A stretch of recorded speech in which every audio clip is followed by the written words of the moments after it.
आज के दौर के कुछ ऐसे खास शब्द हैं जो हमें बार बार सुनने को मिलते हैं, जैसे इनोवेशन, स्टार्टअप्स। और ये शब्द इस वजह से आज हमारे सामने हैं क्योंकि 2014 के बाद से सरकार ने जुटकर इनोवेशन को स्कूलों से लेकर स्टार्टअप्स तक आगे बढ़ाने का जबरदस्त काम किया। उसका नतीजा यह है कि आज हमारे देश में न केवल स्टार्टअप्स और यूनिकॉर्न्स आगे आ रहे हैं, बल्कि इन्हें नए नए मंच, अवसर भी मिल रहे हैं। यानी आज स्कूल के बच्चों की आंखों में भी सपने तैर रहे हैं कि वो भी एक दिन स्टार्टअप बनाएंगे। और अब भारत सरकार ने एक नई पहल की है, भारत इनोवेट्स। अब अंतरराष्ट्रीय मंच पर हमारे देश के स्टार्टअप्स का दमखम दिखाने फ्रांस के शहर नीस पहुंच रहा है। कैसे, क्या गोल है हमारे, क्या उद्देश्य है, क्या हासिल करना चाहते हैं हम, इसी पर बात करने के लिए हमारे साथ जुड़े हैं भारत सरकार के प्रधान वैज्ञानिक सलाहकार प्रोफेसर अजय कुमार सूद। बहुत बहुत स्वागत है आपका सर। धन्यवाद। जब हम इनोवेशन की बात करते हैं ना, तो हम देखते हैं कि अब एग्जाम्पल्स आते हैं कि स्कूलों में बच्चे छोटे छोटे आविष्कार कर रहे हैं, है ना? बिल्कुल। और अब जो स्टार्टअप्स की बात होती थी, उनकी चुनौतियों की बात होती थी, अब प्रधानमंत्री खुद कहते हैं कि आप सपने देखिए, स्टार्टअप्स आगे बढ़िए।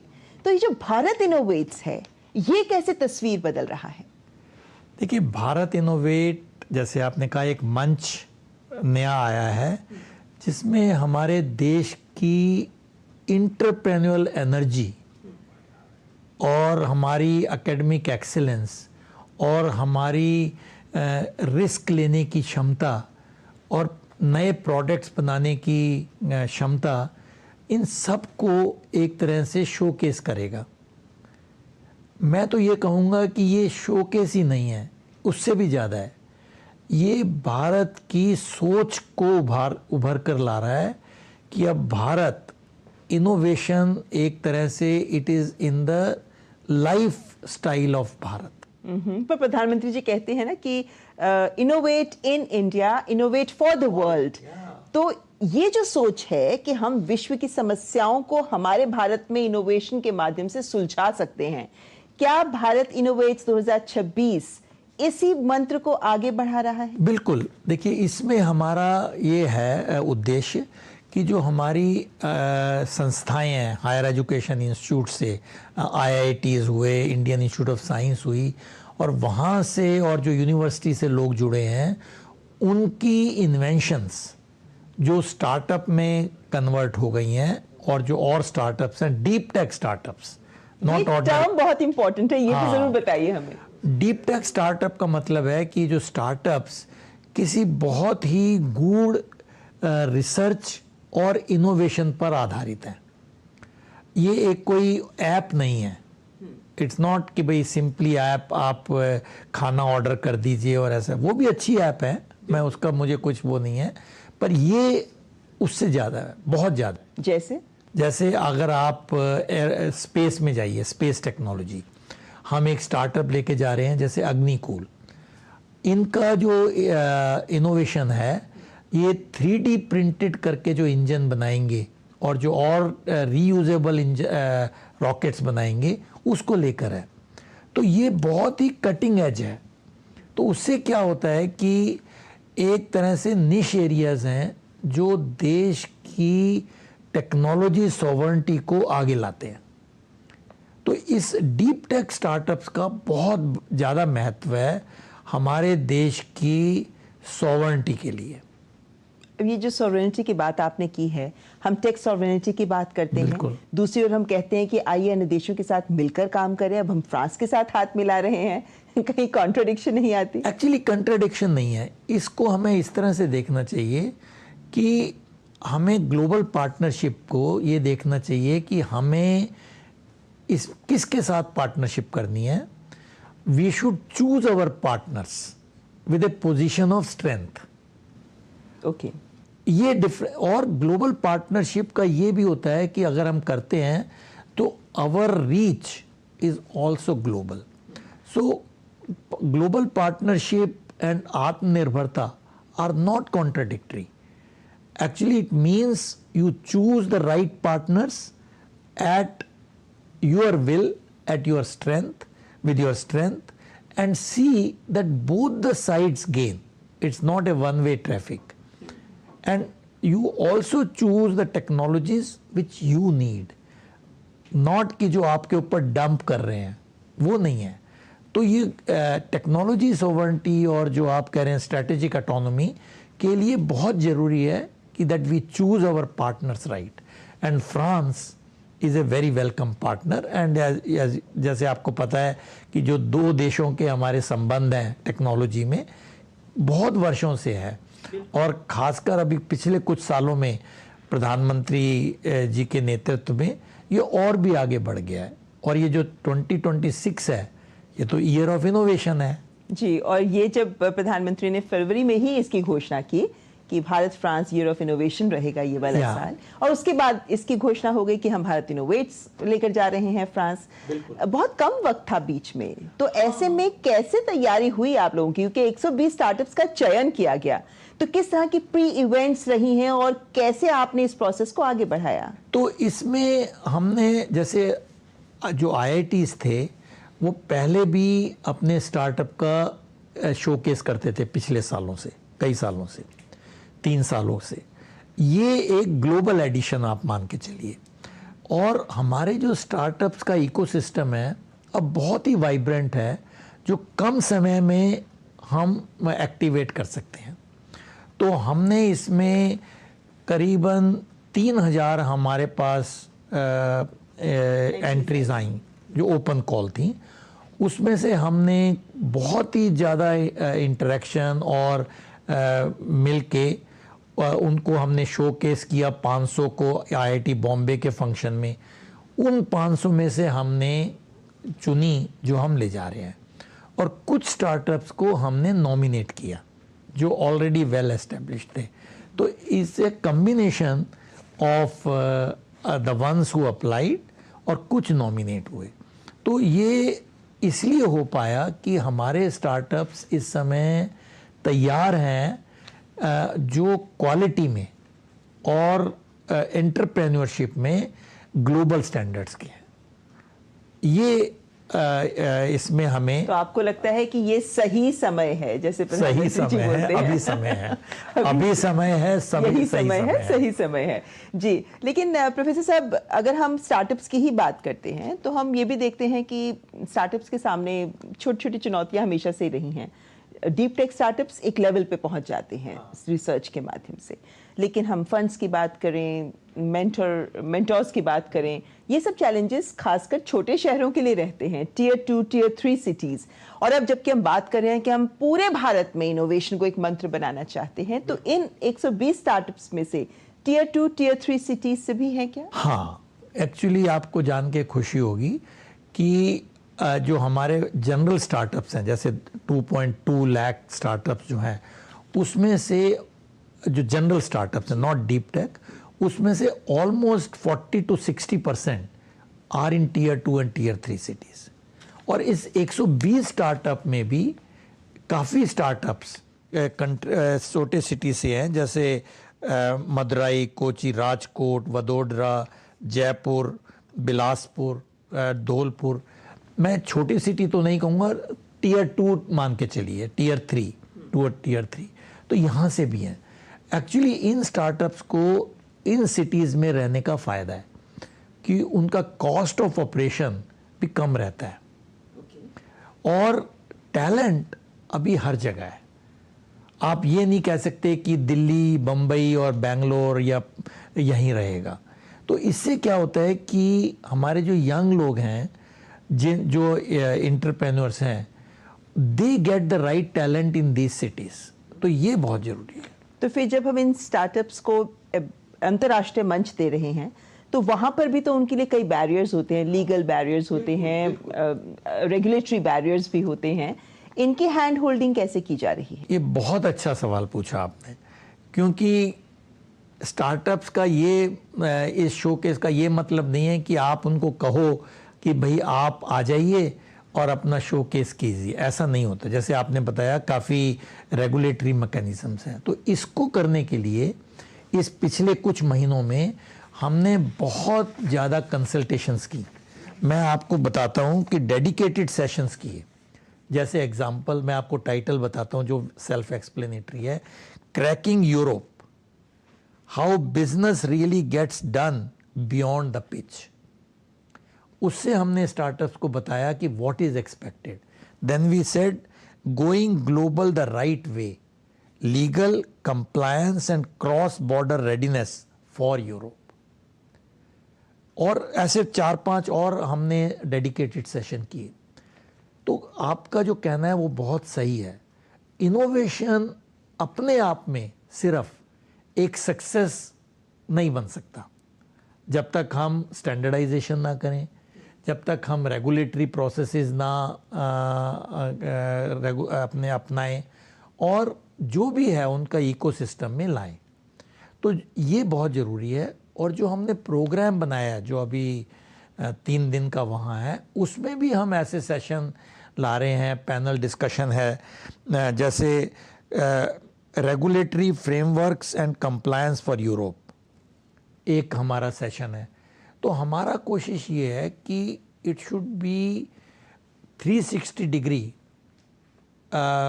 compliance with the regulatory thing, and our startups should really feel organically connected।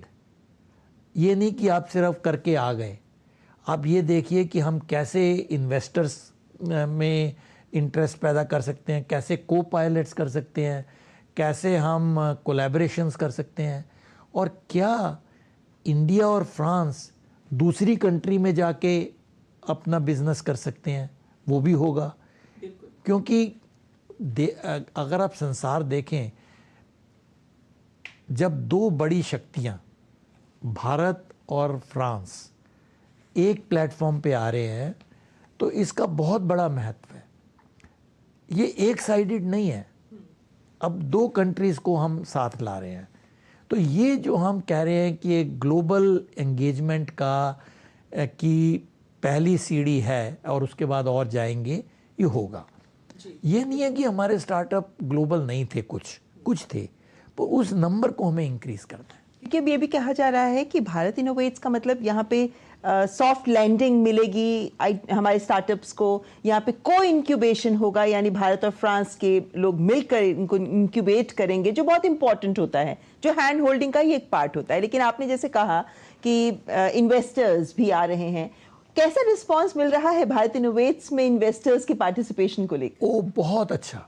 अभी जो हमारी कंफर्म्ड पार्टिसिपेशन है उसमें 70 से ज़्यादा ग्लोबल इन्वेस्टर्स आ रहे हैं, जिनकी खुद की इवैल्यूएशन $1.4 ट्रिलियन है और उन्होंने 12,000 से ज़्यादा कंपनीज में इन्वेस्ट किया हुआ है। तो इसका ये मतलब है, ये नंबर थोड़े इधर उधर हो सकते हैं, मुझे अभी एग्जैक्ट नंबर तो नहीं पता लग रहे, पर उससे आपको ये पता लग रहा है कि जो मेजर इन्वेस्टर्स हैं वो हैं, और हमारे यहाँ से भी कुछ लोगों का कनेक्शन है। तो this we want to make it a very holistic thing. और हमारे जो डिफरेंट हायर एजुकेशन के इंस्टीट्यूट्स हैं उनके भी अपने स्टॉल्स हैं। मगर ये एक बड़ा चेंजिंग माइंडसेट वाली बात हो जाती है। मतलब अभी तक हम ये कह रहे थे कि जो हमारे हायर एजुकेशन के इंस्टीट्यूट्स हैं, हमारे IITs हैं, IISc है, ये सब वो हैं जो टैलेंट सप्लाई करते हैं। हाँ, लेकिन इनको वो मंच पर लाकर हम इन्हें भी इनोवेशन हब की तरह दिखा रहे हैं। बिल्कुल। एक्चुअली आपको ये जान के खुशी होगी कि जो 120 स्टार्टअप्स हैं उसमें बहुत ज़्यादा इन हायर एजुकेशन इंस्टीट्यूट से इनिशिएट हुए हैं। यहाँ से टेक्नोलॉजी आई है, यहाँ से रिसर्च आई है। तो ये जो हायर एजुकेशनल इंस्टीट्यूट्स हैं, कहीं ना कहीं उनके तार इन स्टार्टअप से जुड़े हुए हैं। तो ये एक बहुत बड़ी ज़रूरी चीज़ है मानने की, क्योंकि जो हमारे युवा हैं जो हमारे एजुकेशन इंस्टीट्यूट से आते हैं, जब वो ये देखते हैं कि हमारी इन्वेंशन, हमारा रिसर्च एक प्रोडक्ट में कन्वर्ट हो रहा है, it gives a very different feeling. So it is beyond publication, it is really that you are taking your research and innovation to the next level। मतलब वो जो हम कहते थे लैब टू मार्केट का जो गैप है, ये उससे दूर हो गया है। मैं कहूँगा दूरी कम होती जा रही है। लेकिन आप भी जब पढ़ाई कर रहे थे आपने भी पेटेंट डेवलप किए, आप भी स्टार्टअप के साथ जुड़ना चाह रहे थे, तब और अब में क्या फर्क आ गया है? बहुत फर्क आ किन गया, मायने में? जमीन आसमान का। उस समय जब मैंने अपनी इन्वेंशन की, पेटेंट किया, 2003 की बात है, उस समय पेटेंट लोग ज़्यादा जानते नहीं थे कि इसको कैसे एक्चुअलाइज करें, क्या करें, कैसे इसको लीगली लिखा जाए, कम थी। तो वहाँ से लेकर इन 23 वर्षों में, ज़्यादा समय नहीं निकला, आप देखिए ज़मीन आसमान का फ़र्क हो गया। हमारे स्टूडेंट्स को तो पता ही नहीं था कि भाई पेटेंट का मतलब क्या है। अभी ऐसा नहीं है। अभी स्टूडेंट पहले कहता है कि ये जो मेरी इन्वेंशन है, इज़ इट पेटेंटेबल? क्योंकि एक ये आप देखिए, आफ्टर पीएचडी और आफ्टर एमटेक हो सकता है कि अपना वो स्टार्टअप करें। तो आप ये देखिए माइंडसेट चेंज हो रहा है। They are not looking for job only, they can become job creator. और ये जो 120 स्टार्टअप ले जा रहे हैं, ये बड़े यंग लोग हैं, सभी इसी उससे निकले हैं, और इनके साथ इतने ज़्यादा लोग जुड़े हुए हैं। तो एक तरह से आप ये कहिए कि जो स्टार्टअप है, it's not for economy alone. I want to make it very clear, it is actually a mindset change कि आपकी जो एजुकेशन है, जो आपकी इन्वेंशन है, टेक्नोलॉजी है, ये एक बर्ताव ला सकती है लोगों की ज़िंदगी में। उससे ऑफ कोर्स आपको इकोनॉमिक बेनिफिट तो मिलने भी चाहिए, पर उसके साथ साथ सोसाइटी का भी अपलिफ्टमेंट होगा, और ये ग्लोबल स्केल पे होगा। आप ये ना कहिए कि मैं भारत के लिए इनोवेट कर रहा हूँ। Bharat innovates is for the global scale. Okay, जो बात कर रहे थे कि दुनिया की समस्याओं को हम हल करना चाहते हैं नए इनोवेशंस के माध्यम से, वो होगा। ये शुरुआत है, पर ये नहीं है कि ये यहीं से शुरू और अंत है, ऐसा नहीं है। ये शुरुआत है, उसके बाद फॉलोअप होंगे, उसके बाद प्रोसेसेस होंगे। और मुझे लगता है कि ये एक जो हमारा भारत में स्टार्टअप इकोसिस्टम है, जो ऑलरेडी मैंने आपको बताया कि इस समय 2.2 लाख से ज़्यादा स्टार्टअप्स हैं, जिसमें से ऑलमोस्ट 200 से ज़्यादा यूनिकॉर्न्स हैं।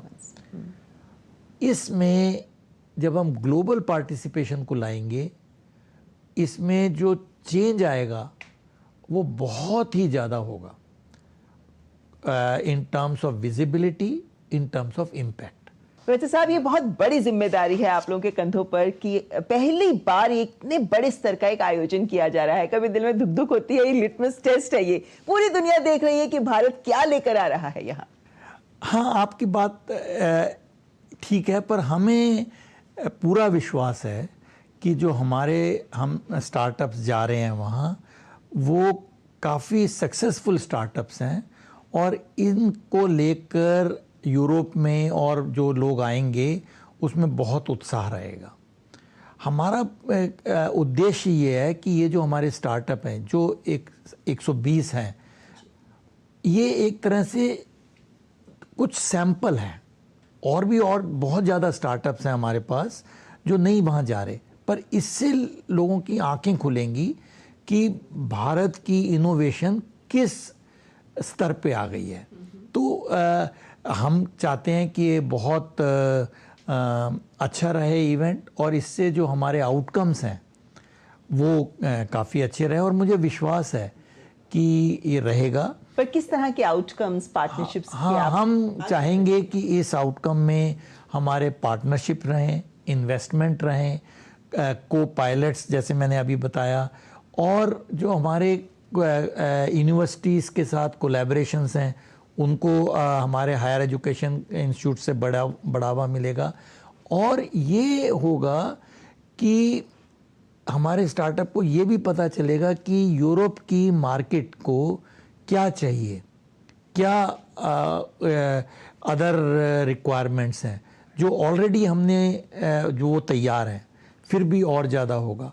तो हमें को investment and creating a India's intent on the innovation road map is what we looking for. Okay, मगर एक क्योंकि हम जानते हैं प्रधानमंत्री नरेंद्र मोदी ने इनोवेशन को एक मूवमेंट, एक आंदोलन का रूप दे दिया है। बिल्कुल। एक प्रिंसिपल साइंटिफिक एडवाइजर के तौर पर आपकी तरफ से ऐसी क्या महत्वपूर्ण भूमिका रहती है कि आप इसको एक सस्टेन इंस्टीट्यूशन बना सके, मतलब आयोजनों तक ये सीमित ना रहे? बिल्कुल, बहुत अच्छा सवाल है। एक्चुअली इसके लिए हम साइंस पॉलिसीज बनाई हैं, हम साइंस एडवाइस इसके रूप में करते हैं।